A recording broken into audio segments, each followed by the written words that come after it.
apóstolos. Eu vou pedir para a Janir, para ela fazer a leitura de uma página, para nós nos harmonizarmos. Em seguida faremos a prece e passaremos a palavra para a Débora, que vai apresentar o tema da tarde.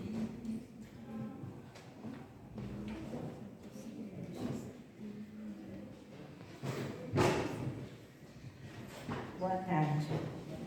Do livro Sinal Verde, Apresentações. Incidindo, objeto de apresentação não deve anunciar seus títulos e lances autobiográficos, mas se você apresenta alguém, é justo lhe definir o valor sem afetação. Diante de algum apontamento desarmoso para com os ausentes, recorde o impositivo do respeito e da generosidade para com eles. Nunca é impossível descobrir algo de bom em alguém ou em alguma situação para o comentário construtivo. Qualquer criatura que se mostre necessitada de pedir um favor é um teste para a sua capacidade de entendimento e para os seus dotes de educação. Um mendigo é um companheiro no caminho a quem talvez amanhã tenhamos de solicitar apoio fraterno. A criança desprotegida que encontramos na rua não é motivo para revolta ou exasperação, e sim um apelo para que trabalhemos com mais amor pela edificação de um mundo melhor. Não adianta reprimenda para o irmão embriagado, desde que ele, por si mesmo, já se sabe doente e menos feliz. Toda vez que você destaque o mal, mesmo inconscientemente, está procurando arrasar o bem. Não critique, auxilie. Para qualquer espécie de sofrimento, é possível dar ligada de alívio ou de amparo, ainda quando semelhante migalha não passe do sorriso de simpatia e compreensão.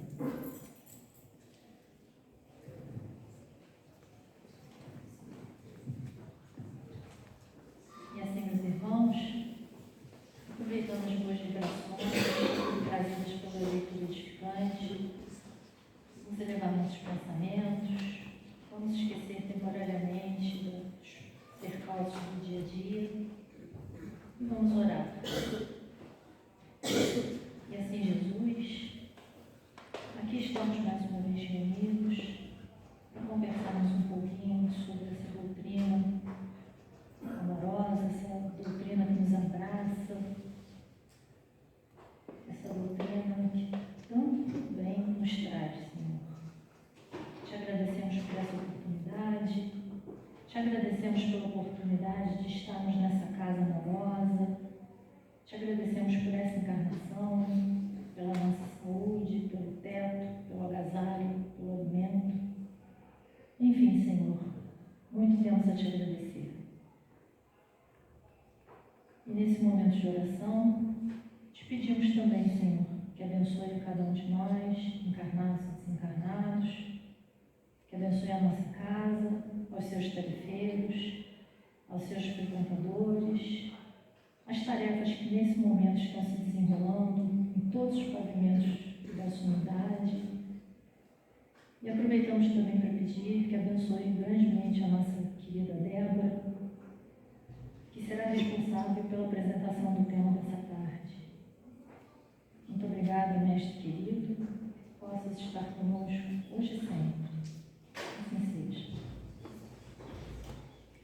Então eu vou passar a palavra para a Débora. Ela hoje vai falar sobre liberte-se da mágoa e seja feliz.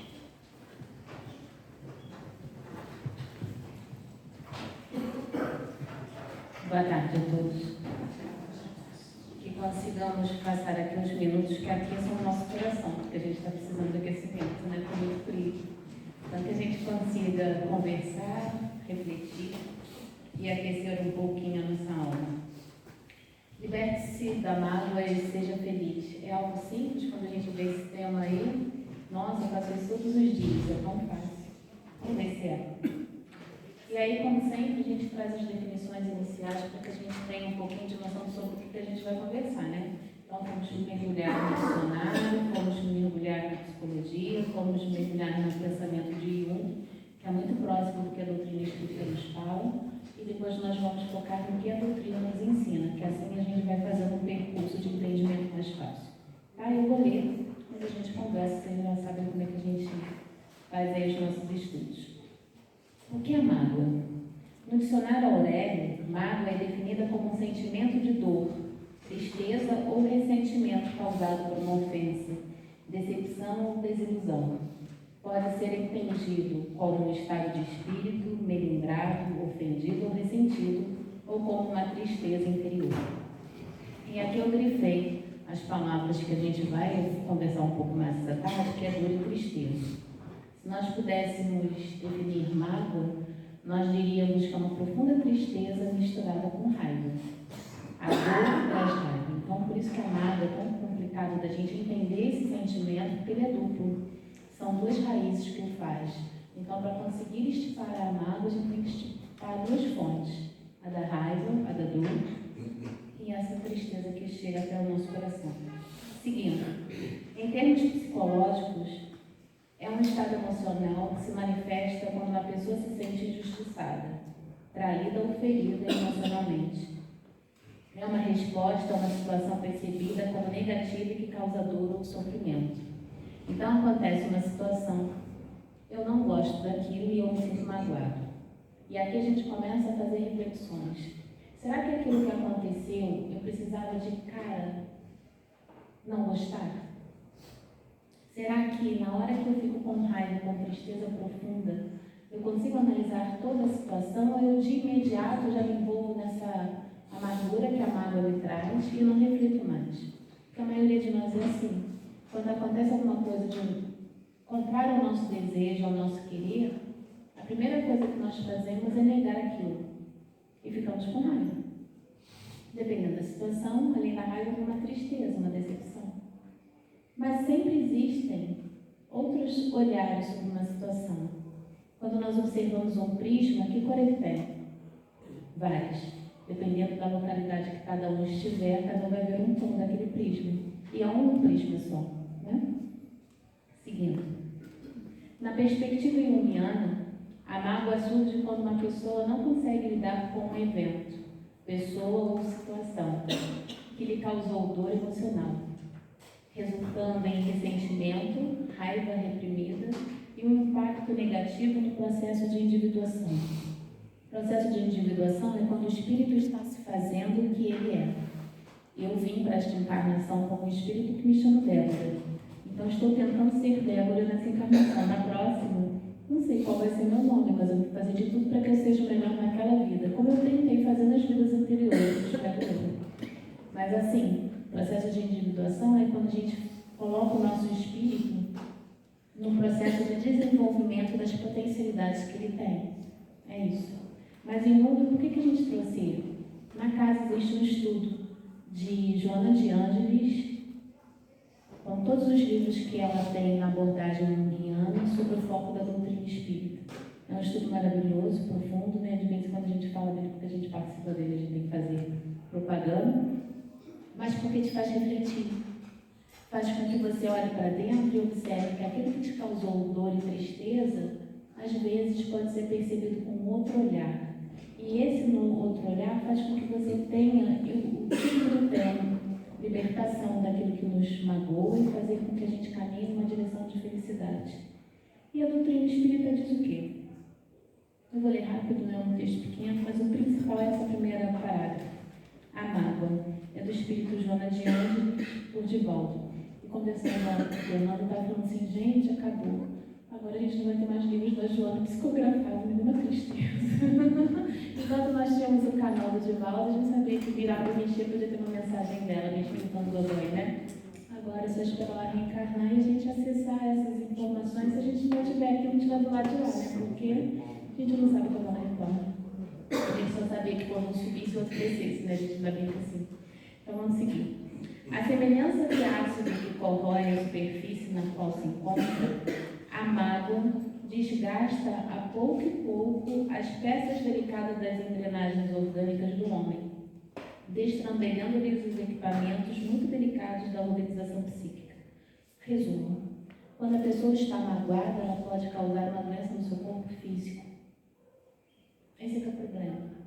Tudo que a gente coloca muita energia, positiva ou negativa, o nosso corpo responde. Como é que o pessoal brinca? Ah, fulano está apaixonado, está com a pele mais bonita, o cabelo fica melhor, fica mais simpático, não é assim? A gente vê os reflexos. E a pessoa, quando está com raiva, fica com a cara fechada, tudo que come faz mal. Por aí ainda está leve, mas e quando começa a ter dor na coluna, dor no fígado, úlcera, não sei o que, o câncer? Aí as coisas complicam.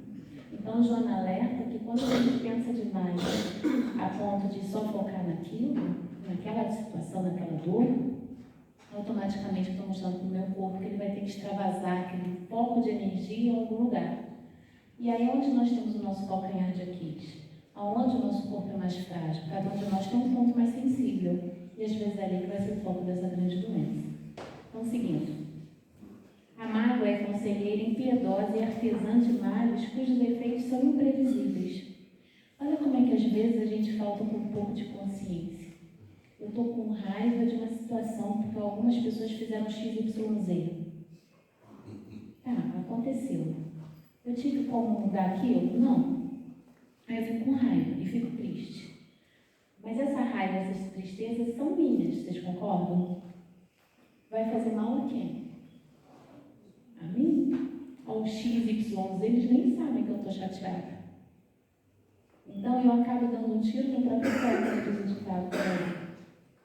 A minha mágoa faz com que eu me faça mal. E aonde está meu estado de consciência que eu devo me amar como eu amo ao próximo? E até primeiro a mim, porque se eu tenho condições de me amar, eu tenho condições de amar os outros. Nesse momento, essa frase cai por terra, né? Seguindo. Penetra no âmago do ser e envenena, impedindo-lhe o recebimento dos socorros do otimismo, da esperança e da boa vontade em relação aos fatores que o maceram. Quando a pessoa está envolvida no sentimento de mágoa, de tristeza e raiva, é como se houvesse um nevoeiro muito espesso diante dela e ela não enxerga nada. Tampa os ouvidos, tampa o olhar e tampa o raciocínio. Se a gente chega perto de alguém, se eu tivesse magoada, né? Aí a Emília vem assim, Débora, não fica assim, eu vou ficar chateada com ela. Porque a dor aqui está tão grande que ela está me incomodando porque eu quero ficar nessa dor. Olha como que o ser humano é complicado. Por isso que a gente fala que Deus é perfeito, porque para entender a gente só com muita perfeição, né? Instalando-se arma a vítima de impiedade e rancor, levando a atitudes desesperadas desde que lhe satisfaça a programação viva. Olha o que acontece. Quando uma pessoa se vê vítima de uma situação que ela não gostou, ela fica com raiva, fica com tristeza. Estou resfriada, tá, gente? Então, se eu começar a espirrar igual gato, é isso. E o que acontece? Como ela está envolvida nessa névoa, ela começa a fazer quase que igual aquilo que fizeram com ela começa a pisar nos outros. Ela começa a machucar as outras pessoas, porque ela se acha no direito de ir magoada, a minha dor é tanto, então o outro também vai sentir a mesma dor, ou parecida com aquela que eu sinto. E se for assim, nesse raciocínio, a gente começa a enxugar gelo, porque alguém me pisou no meu pé e eu vou pisar no pé do outro. Aí o outro vai pensar a mesma coisa e vai fazer o mesmo movimento. E quando vê assim, a humanidade está do jeito que está. As pessoas se entendem? As pessoas têm carinho e respeito pelas outras? Quem tiver dúvida, entra num carro e dirige um pouquinho só. Conseguem ver a educação do pessoal no trânsito? Por aí.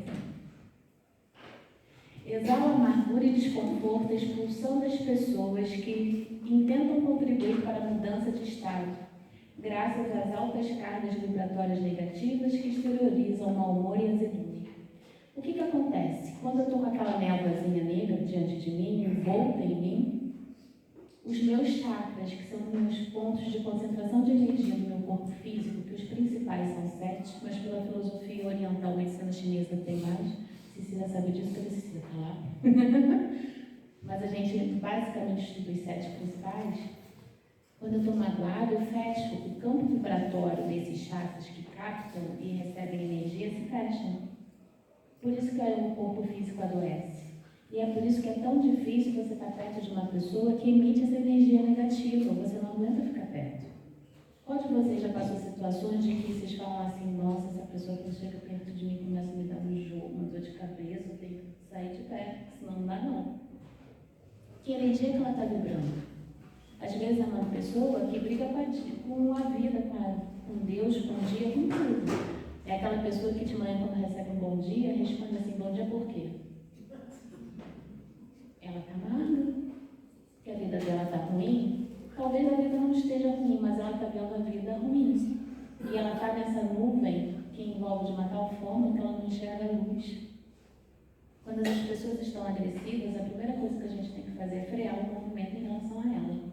Não revide. Silencia, se puder se afasta. Quando você estiver calmo e a pessoa também, e você vê que tem condições de conversar, você se aproxima. Fora isso, não. Ah, mas Débora, a pessoa tem que entender que ela errou. Ela não vai entender. Se ela entendesse, ela já não teria ferido ou estado naquela situação. Ela precisa de um tempo.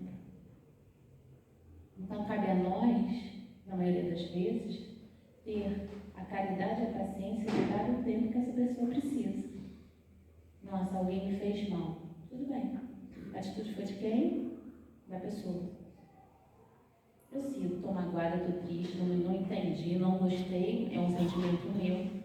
Mas o dela não tem como alcançar. Se eu começar a enfrentar, ter um enfrentamento, um bate-som de boca ou oróculos, que todo mundo gosta, a maioria gosta disso quando perde os sentidos do equilíbrio, não vai resultar em solução de nada, só piora. Tem um livro não espírita, mas espiritualista, chamado Profecia Celestina. Alguém já leu esse livro? Uma pessoa. Gente, leia 2. Vocês gostaram? É maravilhoso, não é? Tem um filme dele no YouTube, para quem quiser, depois no final eu passo até o nome, se esquecer. O filme é um resumo bem resumido do livro. O livro é mais interessante, porque tem mais detalhes e fala de uma forma mais abrangente, mais profunda. Mas o filme te ensina... Oi? A Profecia Celestina. É uma... Eu não vou dar spoiler porque não tem graça, né? Mas se passa com um rapaz que é professor de história, ele viaja para o Peru para procurar uns pergaminhos que uma religião católica quer pegar para não deixar a humanidade nele como conhecimento, porque é um conhecimento de humanidade. Aí desenrola toda a história, não vou dar spoiler, mas uma das profecias ensina aqui. E a gente sabe que isso é real quando a gente estuda doutrina e vai estudando outras coisas. Quando as pessoas discutem, na verdade o que elas querem não é demonstrar que uma é melhor que a outra, mas na verdade a discussão faz com que o outro, ao se aborrecer, ceda a energia dele para mim que não tenho. Vocês já participaram de discussões? Vocês já viram pessoas discutirem? Uma sai fortalecida e a outra sai o quê? Desmontada. Quem é que ganhou energia e quem é que perdeu energia? É por isso que as pessoas discutem, porque elas não sabem buscar energia na natureza, na alimentação e principalmente no amor, na paciência, no respeito. A discussão é um caminho como se fosse um atalho, mas fácil obrigar a Paineira a roubar a energia dela, ou se ela souber mais do que ela vai roubar a minha, do que nós dois entrarmos no processo de meditação, ler um livro elevado, a gente sair amando todo mundo de dizer deixa que eu te ajudo, deixa que eu faço, porque dá mais trabalho, a discussão é mais prática. E é por isso que as pessoas em humanidade elas discutem tanto. Quando Joana vem ensinando isso, ela nos faz essas explicações todas que eu estou, porque é muita informação e a gente que tem que procurar. Mas é isso. As discussões, tudo aquilo que nos aborrece, se a gente não souber conter em nós, a gente vai acabar fazendo uma vida infernal para nós e para as pessoas que nos cercam. Os desentendimentos vão chegar, as discussões vão aparecer e sempre terá alguém com muita energia e alguém sem energia, e daí de novo a gente começa a estudar os dias e isso nunca acaba. Por isso alguém tem que parar na consciência e ser o quê? Racional. Pelo menos tentar. Quem acumula mágoas coleciona lixo mental. Olha que forte. Reage às tentativas de alojamento da mágoa dos teus sentimentos. Não estás no mundo por acaso, antes com finalidades aparentemente estabelecidas que deves atender. acompanha a marcha do sol e enriquece-te de luz, não mergulhando na sombra dos ressentimentos destrutivos. Alguém me fez alguma coisa muito grave. Eu tenho duas alternativas. Ou eu vivo pensando nisso para tentar resolver, tirar satisfação, me vingar e dar esporras, ou eu vejo essa situação que eu não posso resolver, eu tento resolver do jeito que dá da melhor forma para mim, e dentro disso eu tento tirar a lição para que eu siga a minha vida, senão eu vou viver a minha vida inteira nessa encarnação presa nesse fato. Nós viemos aqui para sofrer ou para ser felizes? Para ser felizes. Nós viemos aqui para sofrer ou para aprender? Para aprender.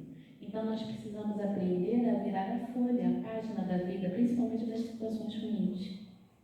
Por exemplo, o óbito de um amor, dissolução de um casamento, a frustração de não conseguir concluir um curso de terceiro grau acadêmico, a dificuldade de comprar uma casa, de comprar um carro, de conseguir um emprego melhor, de se sentir amado, de ter um filho, de não ter um filho.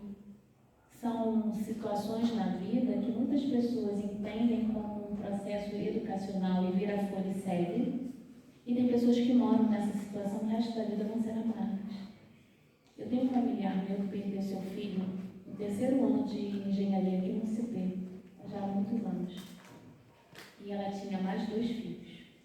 Quando ele apareceu com leucemia, a família desmontou. Ele desencarnou, mas a mãe quase foi junto. Até hoje, já tem mais de 25 anos. Ela se fechou para a família. Houve 2 óbitos. Desse rapaz e da mãe viva, que não foi mãe e nem esposa quase que a vida inteira, porque ela não conseguiu virar a folha. A dor foi tanta, a mágoa foi tão profunda que ela se fechou e não admitia ninguém que chegasse próximo para tentar acolher e consolar. Estava choque. Processo de aprendizado dela. O que a gente faz? Se afasta e dá o tempo, cuida de longe. Porque a gente não pode ser alvo também da maldade dos outros e das farpas, né? Ninguém é masoquista. A gente faz as coisas conforme a gente consegue. Mas é isso, o dom de virar páginas, podia fazer um tema nesse, né? Como virar a página da sua vida. Porque a gente não sabe fazer isso. Seguindo.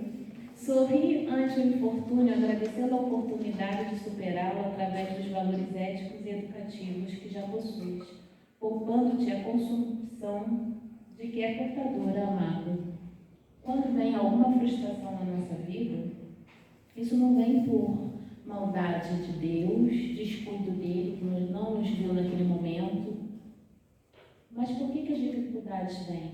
Vêm como testes, vêm como formas de demonstrar o teu potencial de superar aquilo. Situações difíceis são situações como desafios para mostrar a nossa força. Não para nos derrubar. Deus não é amor, não nos ama, não nos criou, é perfeito em todos os pontos que a gente possa imaginar. Como alguém que nos ama, que nos cria por amor, faria com que nós sofrêssemos? Ele não faz isso conosco, o nosso sofrimento parte de nós, das nossas escolhas equivocadas. Quantas vezes tentando acertar a gente erra?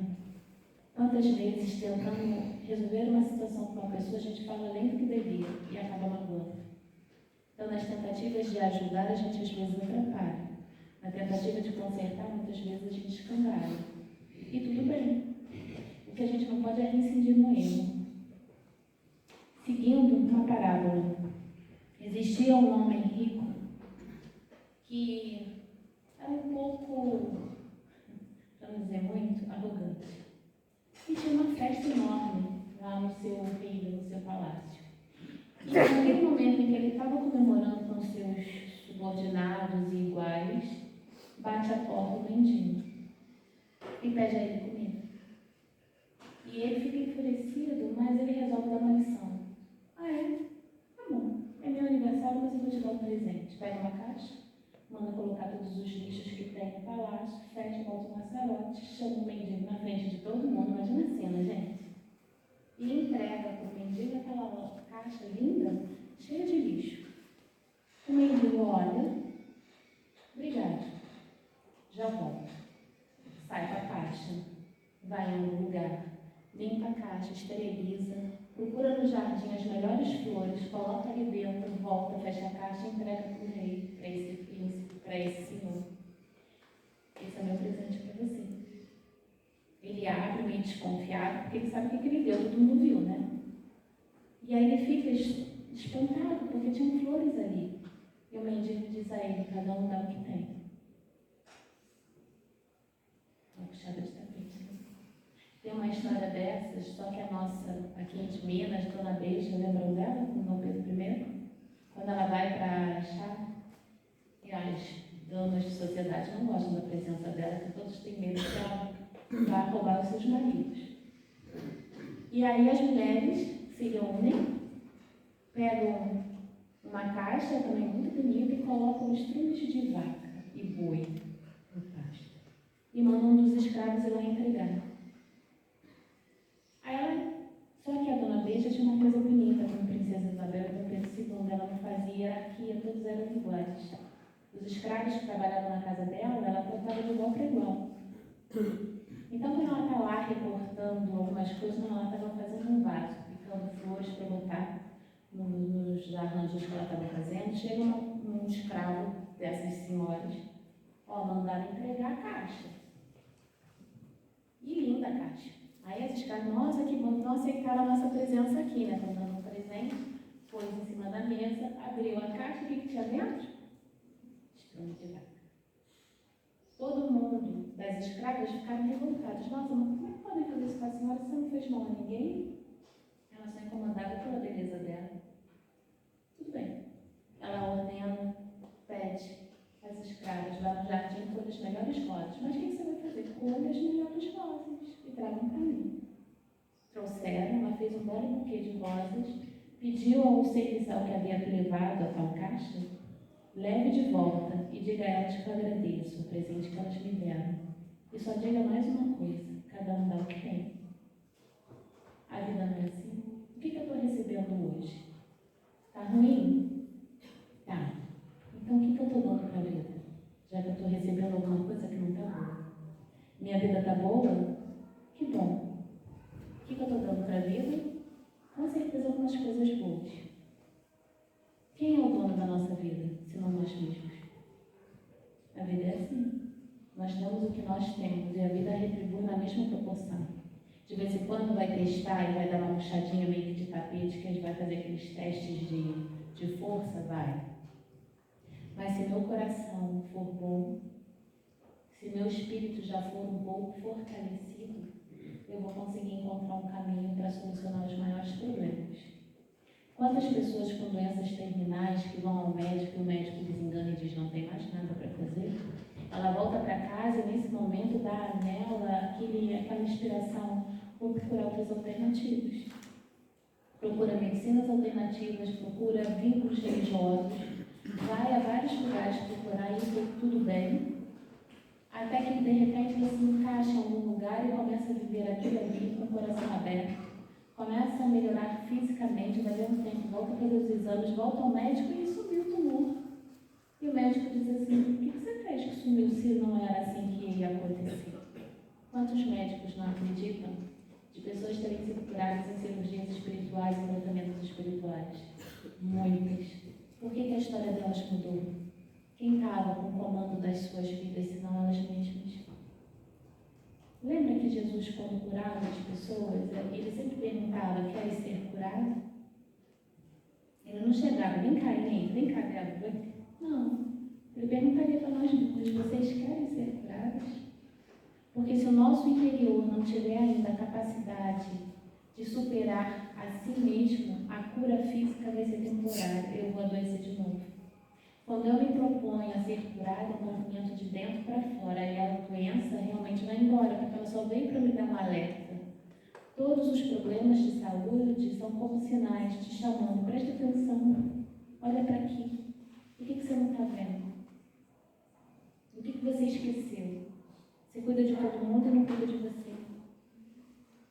As pessoas que conseguem resolver problemas de saúde sério, converse com elas, elas vão lhe dizer, quando eu tive o diagnóstico, minha vida mudou.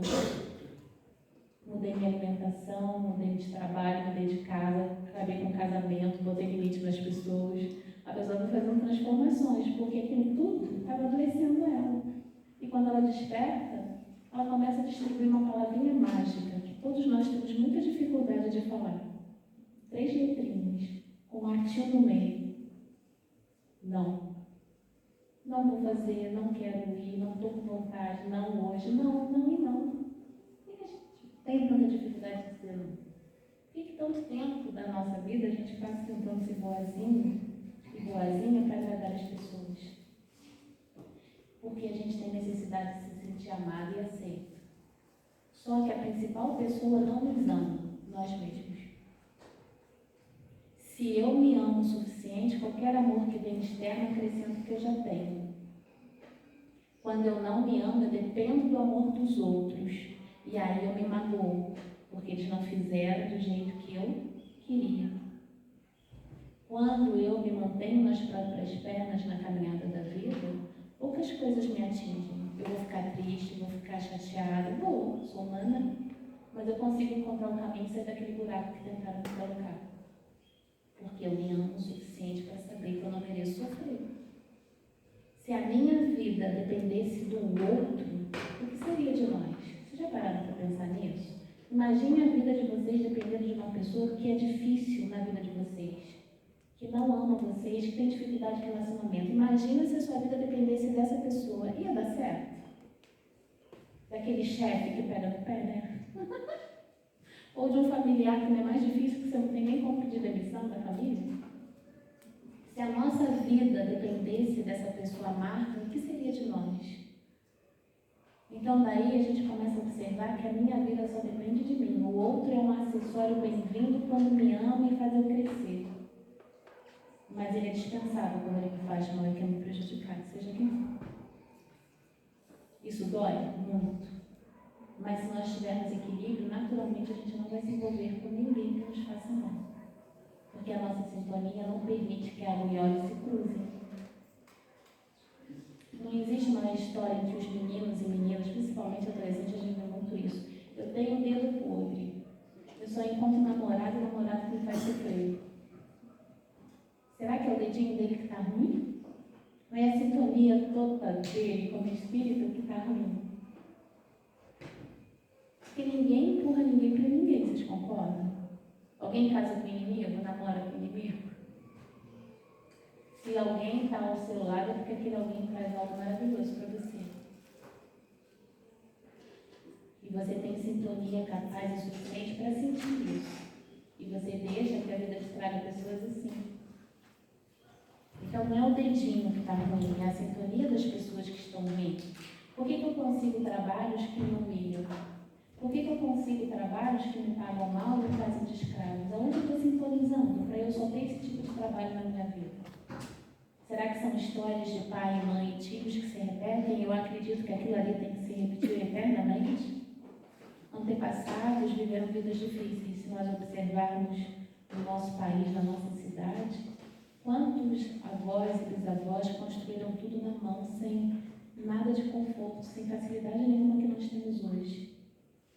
Sofreram. Essa casa mesmo foi construída assim, tijolo por tijolo, carregado no mão. Não teve uma bitoneira de concreto. Como é que chama aquilo? É bitoneira mesmo? Que faz aquela patinha assim, nosso sonho de consumo, para botar tudo em concreto. Oi? Nem tinha aí, Neida. Você não estava aqui. Ela não estava aqui naquela época, chegou depois. Ela estava tocando harpa lá, passando na nuvem, olhando, onde eu vou descer. Vou para lá.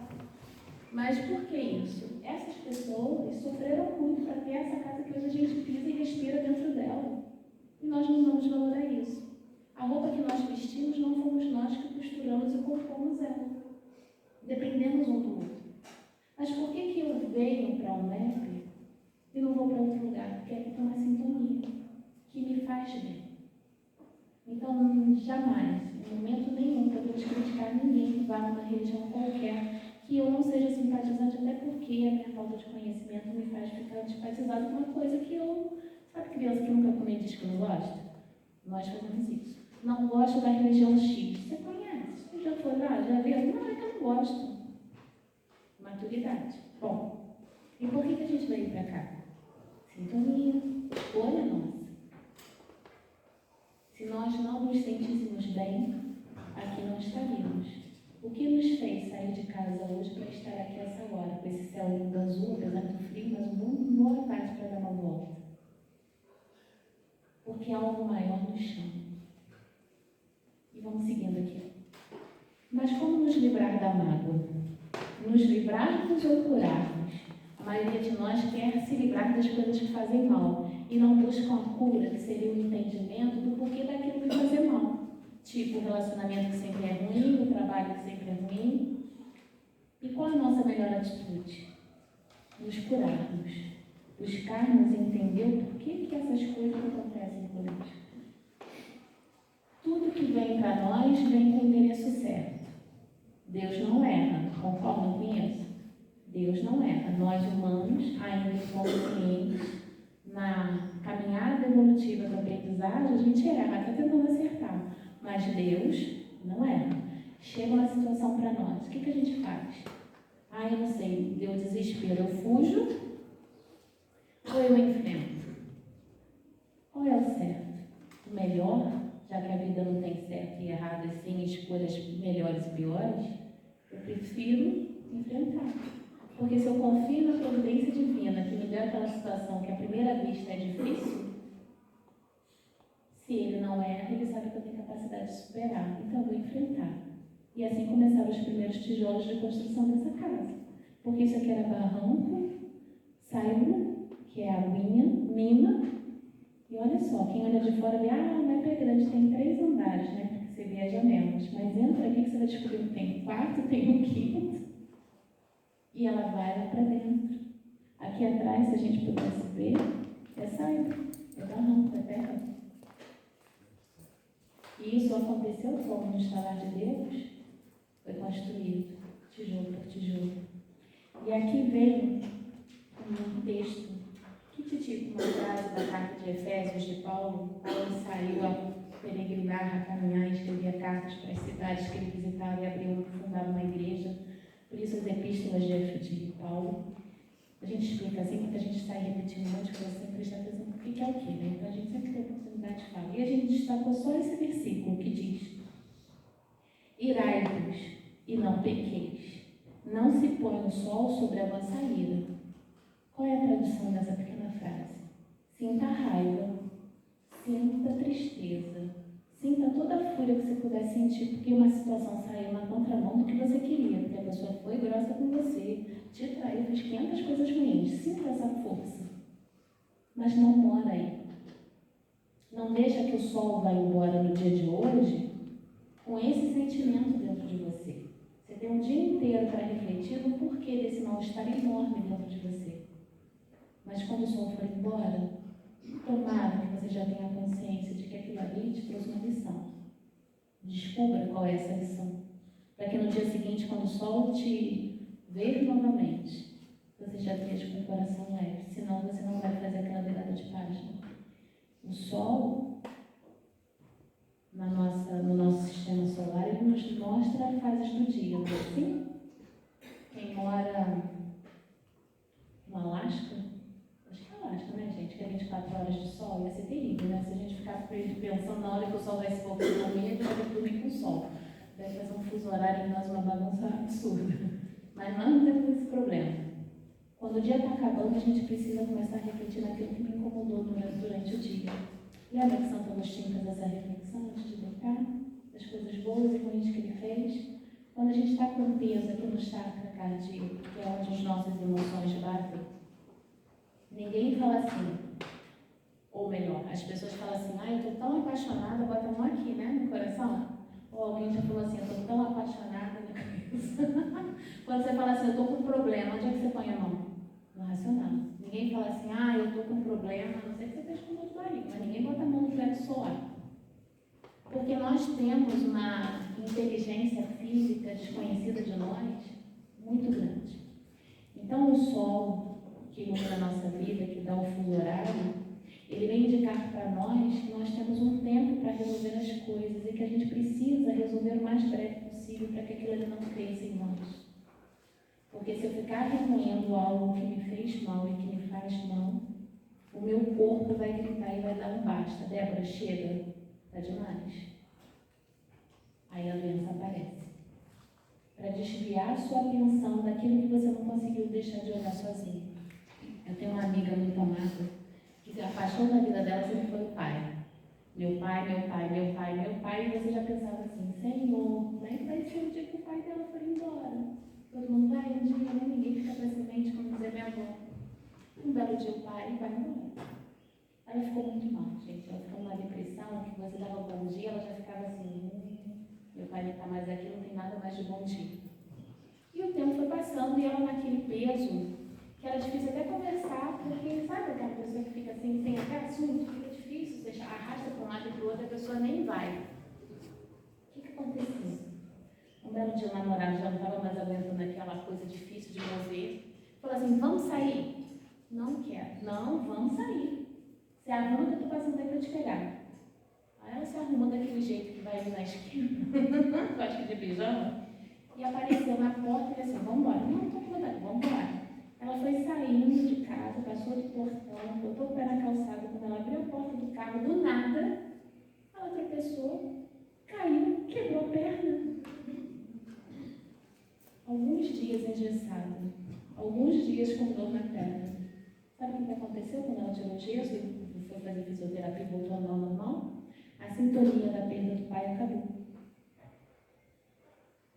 Olha como é que Deus é sábio.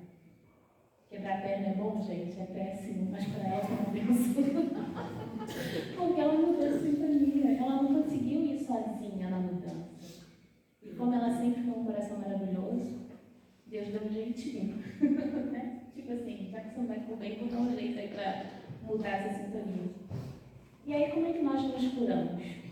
Trouxemos aqui umas colocações, porque a gente diz assim, liberte-se da mágoa, seja feliz e não diz como. E aí? Então vamos lá.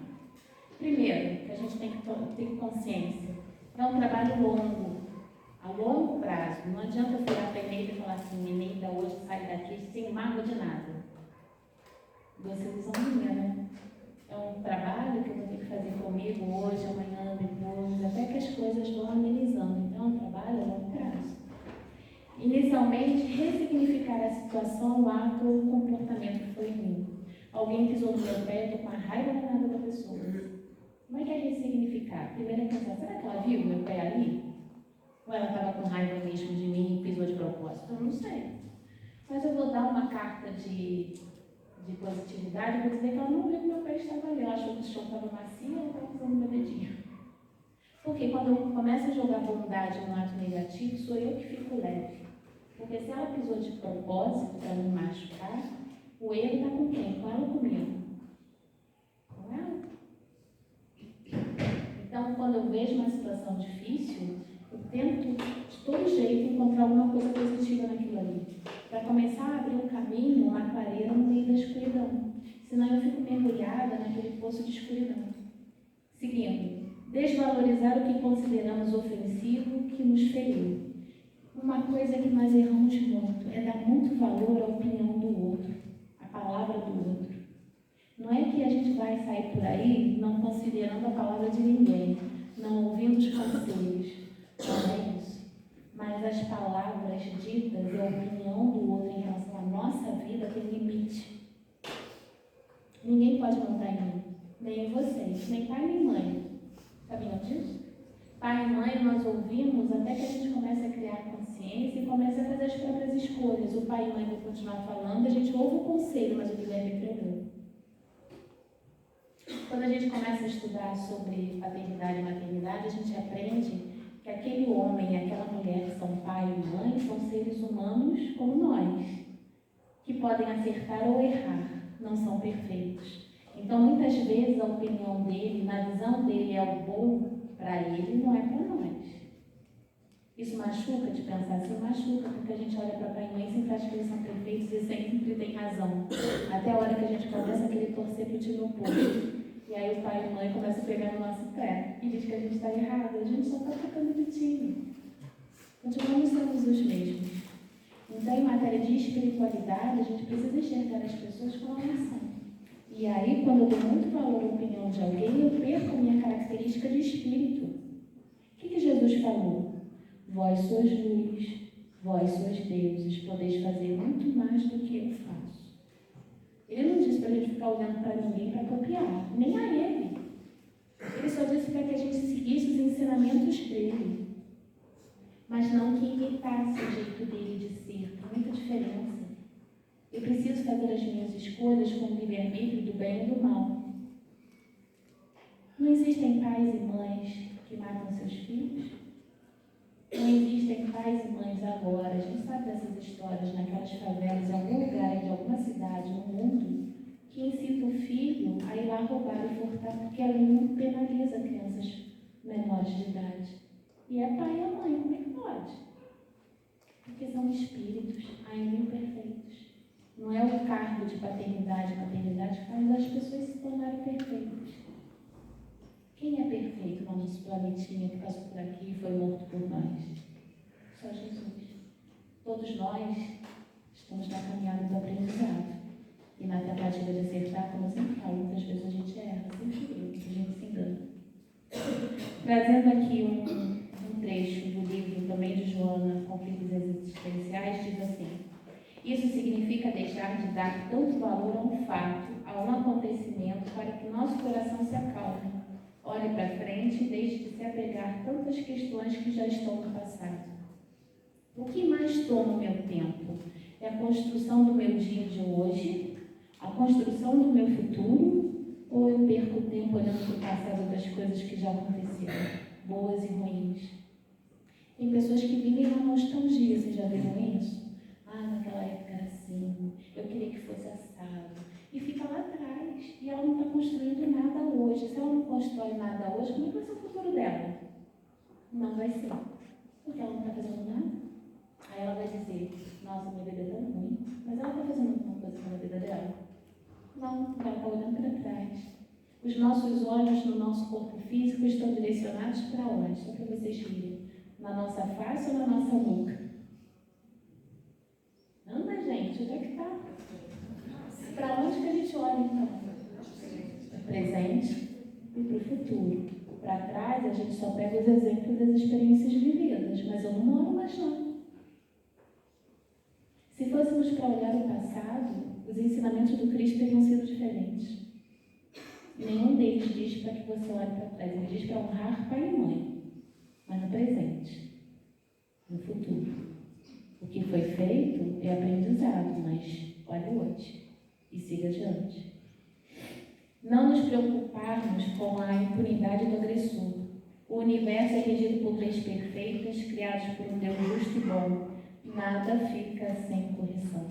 Muitas pessoas que são magoadas, elas ficam morando na mágoa da tristeza e da raiva, porque ela acha que ela tem que fazer justiça. Quando ela tem esse sentimento, ela está sendo pior do que a pessoa que magoou ela, porque ela está dando uma de julgadora de juíza sem ser. Não, se alguém me fez mal, eu não vou julgar essa pessoa e fazer com que ela passe o mesmo que eu passei. Vou me vingar. Se eu tentar isso, eu estou me tornando uma pessoa pior que ela. O que eu faço? Tá bom, me fez mal, não gostei, vou seguir minha vida. Ah, mas ela vai ficar feliz usufruindo das coisas que ela roubou de você. Vamos dar esse exemplo. Mas o problema é de quem? É dela. As leis de Deus são perfeitas. Vocês acham que um dia ela não vai ter que dar conta disso? Peguem os romances espíritas. A gente estava conversando aqui. Tem alguém lembrado de Cristo? Leiam os romances espíritas, vocês vão ver. Não tem nada que seja plantado hoje de bom ou ruim que você não vai colher amanhã. Ou daqui a um século, ou daqui a 3 encarnações. Não tem como fugir disso. Então, eu vou me preocupar para a minha vida, para querer fazer justiça. Eu quero que ela viva a vida dela, eu vou se cuidar da minha, porque quando eu desencarnar, eu vou dar conta de que vida? Só da minha. Graças a Deus, porque já dá trabalho. Se eu tivesse que dar conta de outras vidas, ia ser um desespero. Então, eu não tenho que fazer justiça com as próprias mãos, e daí a desculpa de estar magoado cai por terra também. Já estou encerrando. Tipo, daqui a pouco. Sim? Pode? Compreensão da limitação do outro. Fulano pisou no meu pé. Coitado, está com problema de visão, não enxerga direito. Pode acontecer? Pode. Ah, a pessoa me deu uma rasteira na empresa e eu acabei não tendo a promoção. Tem desculpa para isso? Tem, uma pessoa infeliz. que acha que passar por cima do outro, que nós somos degraus, para que elas cheguem onde elas querem. Quem que vai ser infeliz adiante? Ela ou eu? Ela. Eu vou ficar frustrada, talvez eu me dedique mais a trabalhar e estudar, mude de empresa, vá para outro lugar ainda melhor, e ela vai continuar lá. Minha vida nunca para no ponto que o outro destina. A minha vida só para onde eu desejo que ela pare. Em qualquer situação. Entender o que significa perdão. E aí a gente vai falar rapidinho disso aqui. Quando alguém vira para nós num momento de profunda tristeza e dor e diz para você assim: Débora, você tem que perdoar. Qual é a nossa primeira reação? Além de torcer o nariz. A gente pensa assim: você não sabe a dor que eu estou passando? Como é que vem com esse papo de eu perdoar? Você não sabe o que aconteceu comigo? Não é assim? É assim, sim. Por que é assim? Porque falar de perdão é como se a gente aceitasse o erro do outro em relação a nós. Eu faço uma coisa errada com a Eneida tem que me perdoar, tipo assim, ela vai concordar com os meus erros.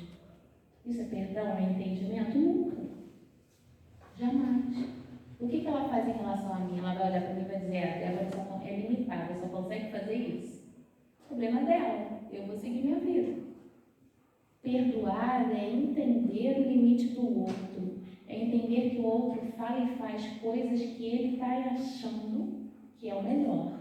E é a única coisa que ele sabe fazer e falar. Não é conosco, é com ele. A limitação é dele. Perdoar é entender isso, não é ter o processo de amnésia.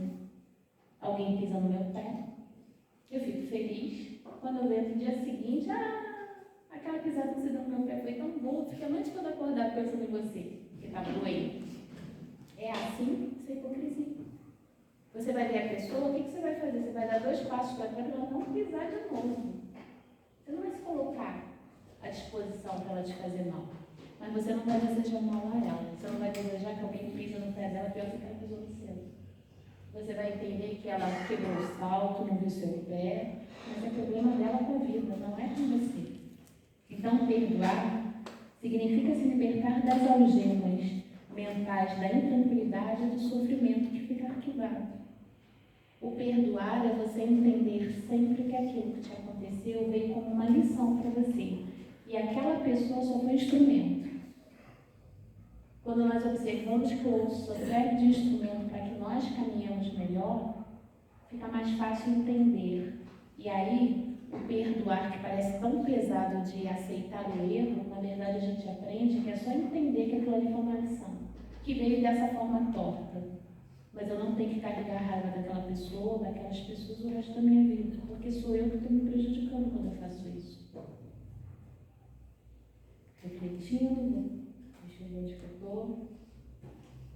Perdoar é um processo de amor e libertação, não de esquecimento. Estou coçando Klinger, quem conhece e vê pela televisão por aí, tem os livros dele que são muito bons.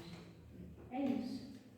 Por amor, você entende que o outro te fez mal, para que você se liberte desse peso. Não é ela. Você não está aceitando o erro dela em relação a você. Quando você tem um entendimento sobre o erro, sobre a situação, é você que fica livre. Ela vai ter que arcar com as responsabilidades do erro cometido. É ali a vida. Você não é juiz da vida de ninguém. Então, o perdão é sinônimo de entendimento. É um processo que você começa a entender as atitudes da pessoa e, por compaixão, você não vai amá-la perdidamente, mas você vai ter compaixão. Nesse momento, você se solta energeticamente da pessoa. A sua vida flui e ela continua com o peso do erro que ela cometeu. Por isso que o perdoar liberta, por isso que deixar a mágoa liberta, porque você tem consciência. A consciência de que o que acontece com você de ruim é lição para você. O causador dessa dor dá conta do que ele fez, não é você. Você só dá conta da dor que você provoca em você mesmo e nas outras pessoas. E isso é o quê? Entendimento de vida. A vida é uma escola. Por mais difícil o processo educativo a que nos vejamos submetidos, saibamos valorizar o tempo, agradecendo e trabalhando, ao invés de reclamar ou ferir. Emmanuel. É isso. Que quando nós observarmos alguma situação ou atitude das pessoas em relação a nós, que não ficou boa, que não deixou legal, que nos prejudicou materialmente, emocionalmente, que ao invés de reagir em relação àquilo, a gente para e olha para dentro. Peraí, deixa eu lembrar quem eu sou a Débora, eu não sou igual. Então eu não vou fazer nada parecido com o que ela me fez. Mas está doendo, tudo bem. Que lição que eu posso tirar disso? Perdi um emprego porque fizeram uma mentira. Tá bom. Vou ver minhas contas, o que eu economizo, como é que eu vou pagar, vou começar a procurar um novo emprego. Talvez, se a minha sintonia for boa, eu vou conseguir um emprego melhor do que aquele que eu perdi. Ou vou encontrar um caminho de novas soluções. Quando a vida nos bate, na verdade, ela está sacudindo para que você enxergue coisas que você não está querendo ver espontaneamente. A dor é um sinal para que a gente precisa mudar algumas coisas. A doença é sinal de que a gente precisa olhar para a gente. A mágoa vem por tristeza e por raiva, mas muitas vezes porque o nosso orgulho foi ferido. Então, quem sou eu para julgar o outro de achar que o outro me magoou? Será que eu não estou me colocando no pedestal muito alto, não? Será que eu não vejo o quanto eu sou pequena ainda na tentativa de acertar? Eu erro quantas vezes quanto ele errou comigo? É fácil isso? Não, é uma matemática bem difícil. Mas se nós tentarmos um pouquinho todos os dias, a gente aprende todos os dias um pouquinho. E a gente vai fazendo o nosso caminho de vida mais feliz. Eu acho que é isso que eu feliz. Quem quiser o arquivo depois, do material que tem muito mais coisas, só vou mostrar os livros, tá? Psicologia da Gratidão, de Joana de Ângeles e de Valdo. Educação dos Sentimentos, de Jason de Oliveira. E esse daqui, da Lúcia Cominato, também somos luz. Livros que fazem a gente pensar, para que a gente encontre soluções para as nossas dores, porque não tem receita de bolo aqui dizendo o que a gente tem que fazer. Mas as reflexões que eles trazem para nós fazem a gente ter esperança de que amanhã já vai ser melhor. E que o que hoje eu não consigo ver, o que hoje eu não consigo solucionar, eu não posso perder a esperança de que amanhã a resposta vai vir na minha direção. É isso que a gente faz todos os dias, é isso que a doutrina dos Espíritos ensina. Não perca a esperança, não perca a força de vida, não perca a fé. Olha para dentro de você, a mágoa te faz mal, não faz mal a mais ninguém. Você tem uma vida linda para viver, então siga. Que Deus abençoe vocês, tenham um ótimo sábado e um ótimo domingo. Obrigada, Débora. Obrigada por tanta reflexão que a gente vai levar para o final de semana, né, Júlia? Então, nós vamos fazer a nossa prece final e em seguida vou dar alguns avisos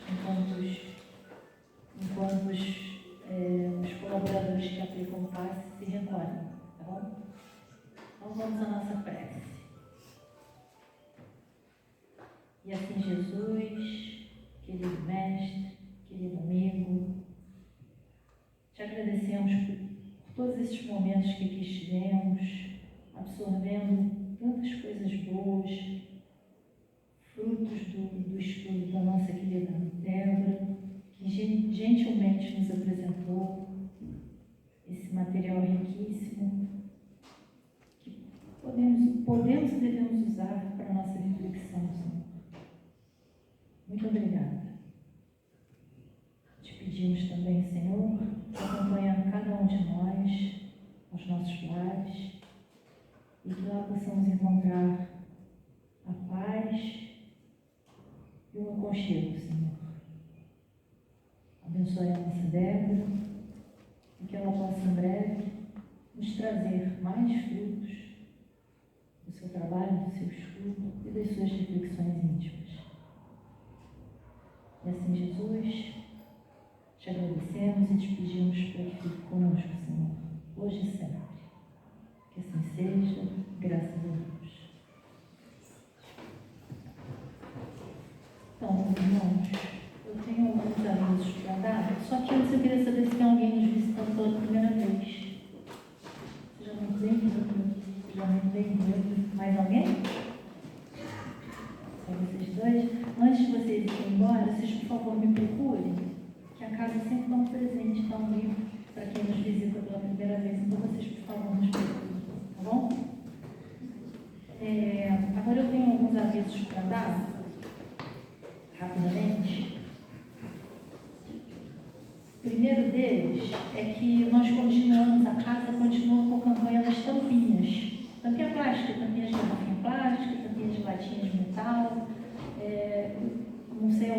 qual a quantidade necessária, mas juntando essas tampinhas e levando para determinada situação, nós ganhamos uma cadeira de rodas, já ganhamos duas. Então, todo mundo que tiver tampinha plástica em casa, traga, deixa lá embaixo no balcão da cantina, tá bom?